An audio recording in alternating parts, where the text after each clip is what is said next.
नमस्कार दोस्तों। कहानियों की श्रृंखला में आज सुनेंगे सुभद्रा कुमारी चौहान जी की कहानी आहुति। लेकिन उससे पहले मेरा आपसे विनम्र अनुरोध है कि अगर आपको मेरी कहानियाँ अच्छी लगती हैं तो मेरे चैनल को सब्सक्राइब ज़रूर करें, लाइक करें, शेयर करें और बेल आइकन दबाना बिल्कुल भी ना भूलें। आज सुनिए आहुति। जनाने अस्पताल के पर्दा वार्ड में दो स्त्रियों को एक ही दिन बच्चे हुए। कमरा नंबर 5 में बाबू राधेश्याम जी की स्त्री मनोरमा को दूसरी बार पुत्र हुआ था। उन्हें प्रसूति ज्वर हो गया था। उनकी अवस्था चिंताजनक थी। वे मृत्यु की घड़ियां गिन रही थीं। कमरा नंबर 6 में कुंतला की माँ के 7वां बच्चा लड़की हुई थी। माँ बेटी दोनों स्वस्थ और प्रसन्न थीं।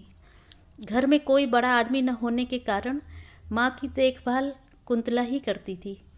उसके पिता एक दफ्तर में नौकरी करते थे। उन्हें पत्नी की देखभाल करने की फुर्सत ही कहाँ थी। पंडित राधेश्याम जी एडवोकेट अपनी माँ और कई नौकरों के रहते हुए भी पत्नी को छोड़कर कहीं न जाते थे।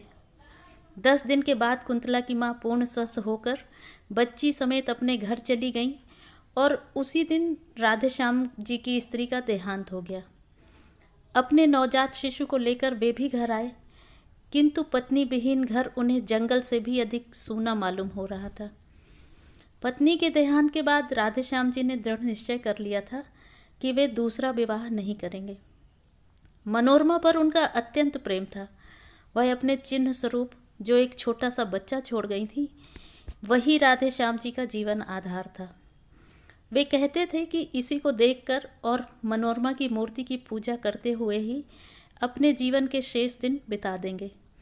जिस हृदय मंदिर में वे एक बार मनोरमा की पवित्र छवि की स्थापना कर चुके थे, वहाँ पर किसी दूसरी प्रतिमा को स्थापित नहीं कर सकते थे। घर से जैसे उन्हें विरक्ति सी हो गई थी।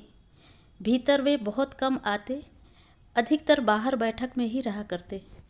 घर में आते ही वहाँ की एक एक वस्तु उन्हें मनोरमा की स्मृति दिलाती। उनका हृदय विचलित हो जाता। जिस कमरे में मनोरमा रहा करती थी, उसमें सदा ताला पड़ा रहता। उस कमरे में वे उस दिन से कभी न गए थे जिस दिन से मनोरमा वहाँ से निकली थी। जीवन से उन्हें वैराग्य सा हो गया था।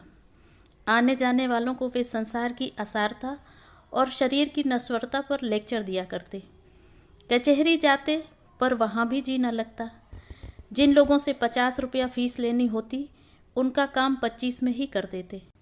गरीबों के मुकदमों में बिना फीस के ही खड़े हो जाते। सोचते रुपए के पीछे हाय हाय करके करना ही क्या है, किसी तरह जीवन को ढकेल ले जाना है। तात्पर्य यह है कि जीवन में उन्हें कोई रुचि न रह गई थी। दूसरे विवाह की बात आते ही उनकी गंभीर मुद्रा को देखकर किसी को अधिक कहने सुनने का साहस न होता। अतएव सभी यह समझ चुके थे कि राधेश्याम जी अब दूसरा विवाह नहीं करेंगे। उनकी माता ने भी अनेक बार दूसरे विवाह के लिए कहा, किंतु वे टस से मस न हुए। अंत में वे अपनी इस इच्छा को साथ लिए इस लोक से विदा हो गईं। इसके कुछ ही दिन बाद राधेश्याम जब एक दिन अपनी बैठक में कुछ मित्रों के साथ बैठे थे और बाहर उनका लड़का हरिहर नौकर के साथ खेल रहा था, सामने से एक तांगा निकला। न जाने कैसे तांगे का एक पहिया निकल गया और तांगा कुछ दूर तक घिसटता हुआ चला गया। एक 7-8 साल का बालक तांगे पर से गिर पड़ा और एक बालिका जो कदाचित उसकी बड़ी बहन थी, गिरते गिरते बचकर दूसरी तरफ खड़ी हो गई। बालक को अधिक चोट आई थी। बालिका ने मृग शावक की तरह घबराए हुए अपने 2 सुंदर नेत्र चंचल गति से सहायता के लिए चारों ओर फेरे, फिर अपने भाई को उठाने लगी। राधेश्याम जी ने देखा और दौड़ पड़े। बालक को उठाकर झाड़ने पोंछने लगे। राधेश्याम के एक मित्र जगमोहन, जो राधेश्याम के साथ ही दौड़कर बाहर आए थे, बालिका को संबोधन कर बोले, कहाँ जा रही थी कुंतला? मौसी के घर जनेऊ है, वहीं अम्मा के पास जा रही थी, कुंतला ने शर्माते हुए कहा। कुंतला को देखते ही राधेश्याम की सोई हुई स्मृति जाग उठी। दूसरा तांगा बुलवाकर कुंतला को उसमें बैठाकर उसे रवाना करके राधेश्याम जगमोहन के साथ अपनी बैठक में आ गए। एक दिन बात ही बात में राधेश्याम ने जगमोहन से पूछा, भाई, यह किसकी लड़की थी जो उस दिन तांगे से गिर पड़ी थी? जगमोहन ने बतलाया, यह पंडित नंद किशोर तिवारी की कन्या है।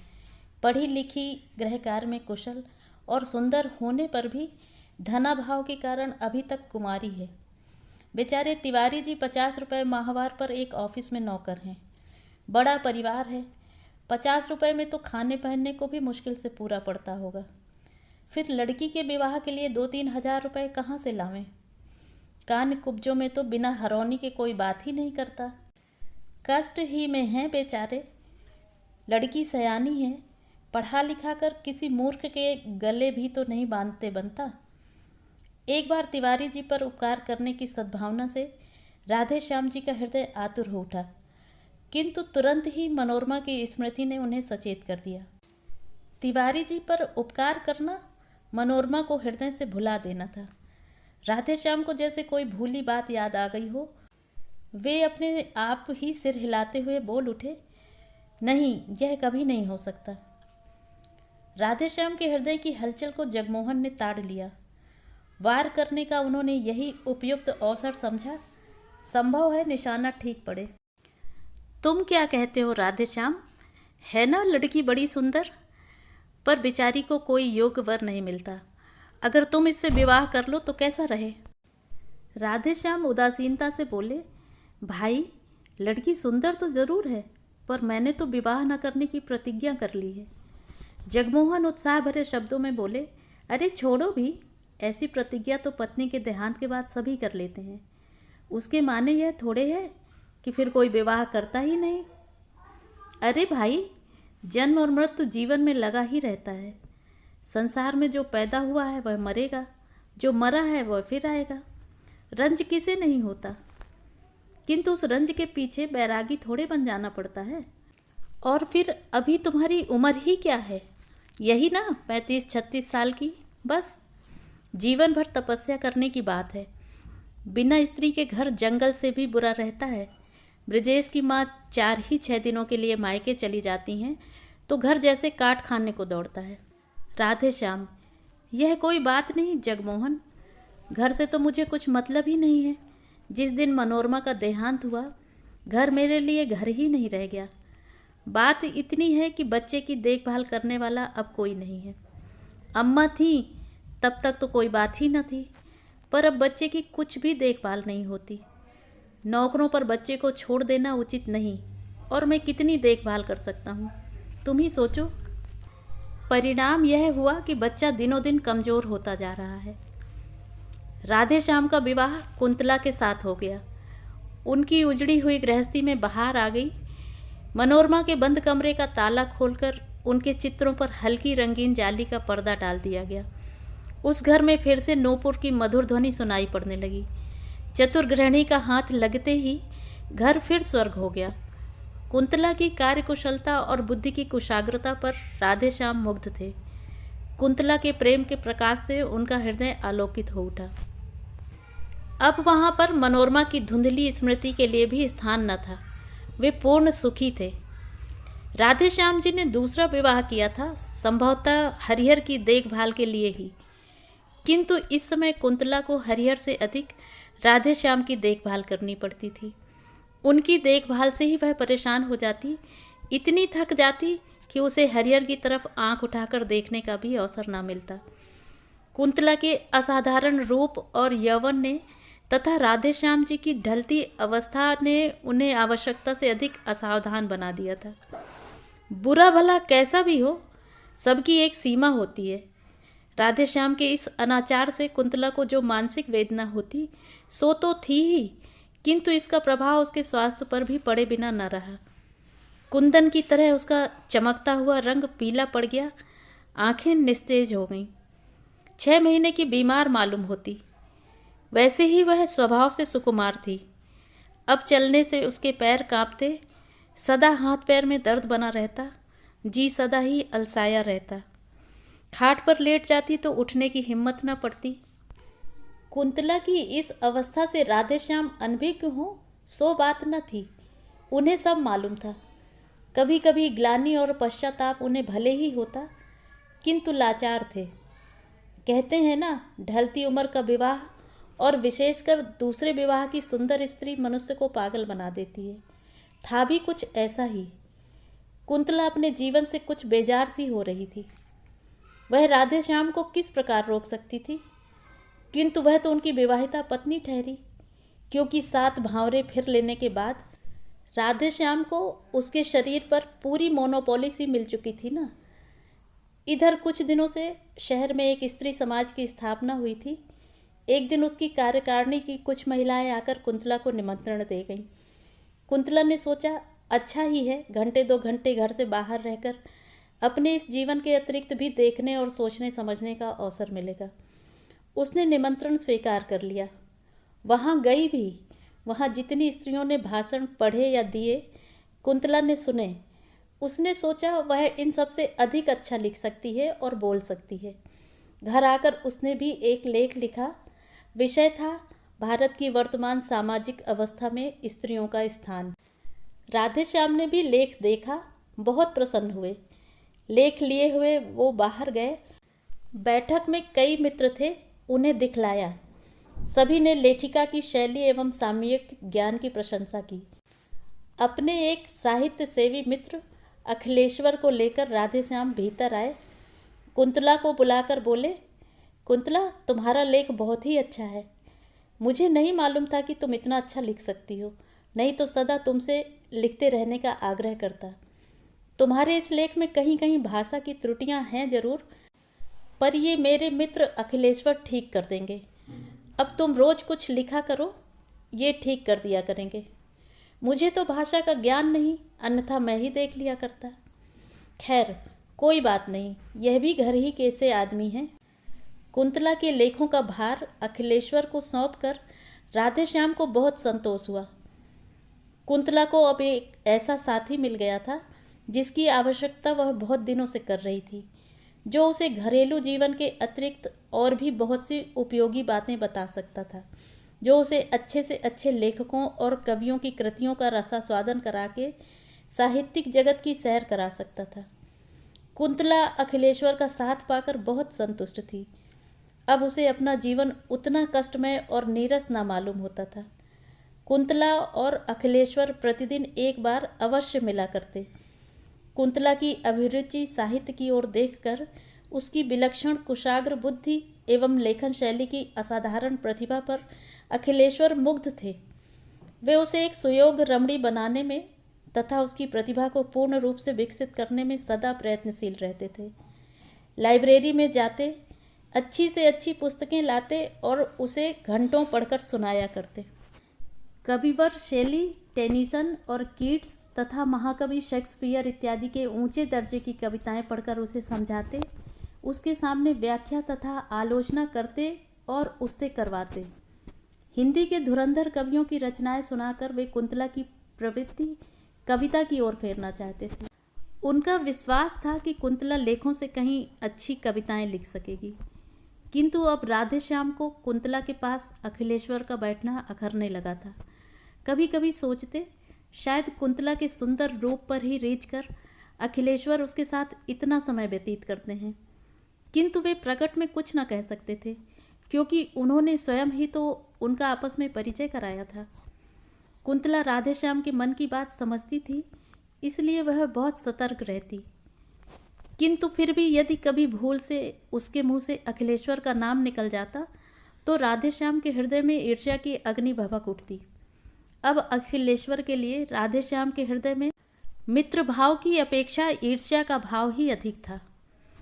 इन्हीं दिनों कुंतला ने 2-4 तुकबंदियां भी की, जिनमें कल्पना की बहुत ऊंची उड़ान और भावों का बहुत सुंदर समावेश था, किंतु शब्दों का संगठन उतना अच्छा नहीं था।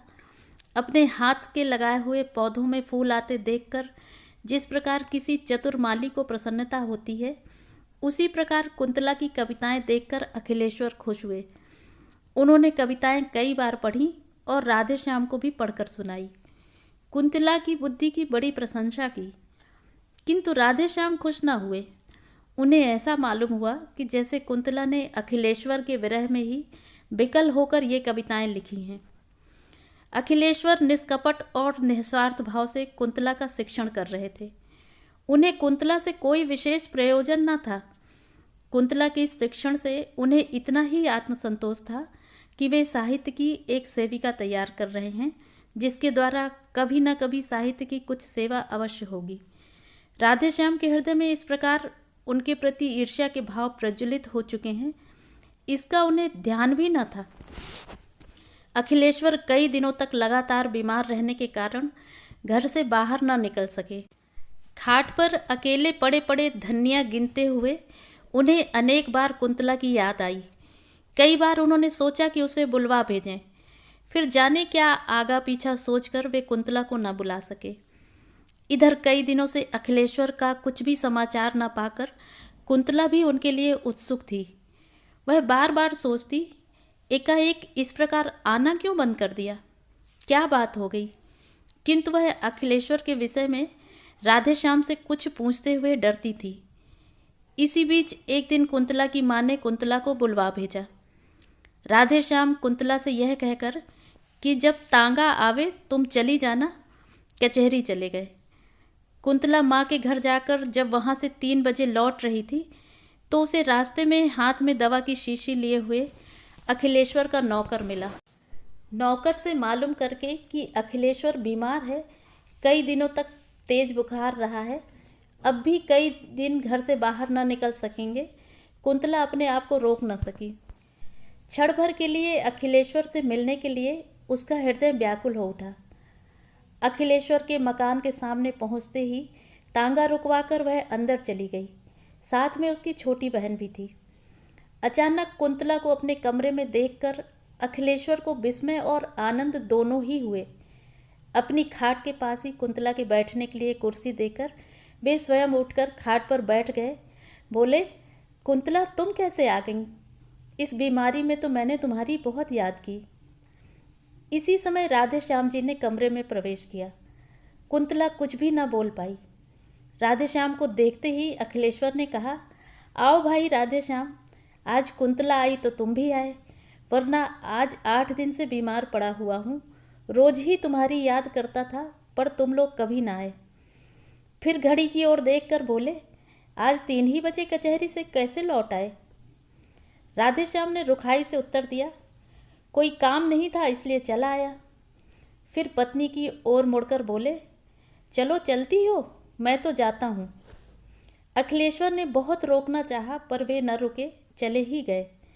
उनके पीछे पीछे कुंतला भी चली। जाते जाते उसने अखिलेश्वर पर एक ऐसी मार्मिक दृष्टि डाली जिसमें न जाने कितनी करुणा, कितनी विवशता, कितनी कातरता और कितनी दीनता थी। कुंतला चली गई, किंतु उसकी इस करुण दृष्टि से अखिलेश्वर की आंखें खुल गईं। राधेश्याम के आंतरिक भावों को वे अब समझ सके। घर पहुंचकर कुंतला कुछ न बोली, वह चौके में चली गई। कुछ ही क्षण बाद उसने लौटकर देखा कि उसके लेख, कविताएं, कॉपियां, पेंसिलें और अखिलेश्वर द्वारा उपहार में दी हुई फाउंटेन पेन सब समेटकर किसी ने आग लगा दी है। उसी अग्नि में अखिलेश्वर का वह प्यारा चित्र, जो कुछ ही क्षण पहले ड्राइंग रूम की शोभा बढ़ा रहा था, धू धू करके जल रहा है और ऊपर उठती हुई लपटें मानो यह कह रही हैं, कुंतला, यह तुम्हारे साहित्यिक जीवन की चिता है। तो ये थी कहानी। कहानी आपको कैसी लगी कमेंट करके ज़रूर बताएं।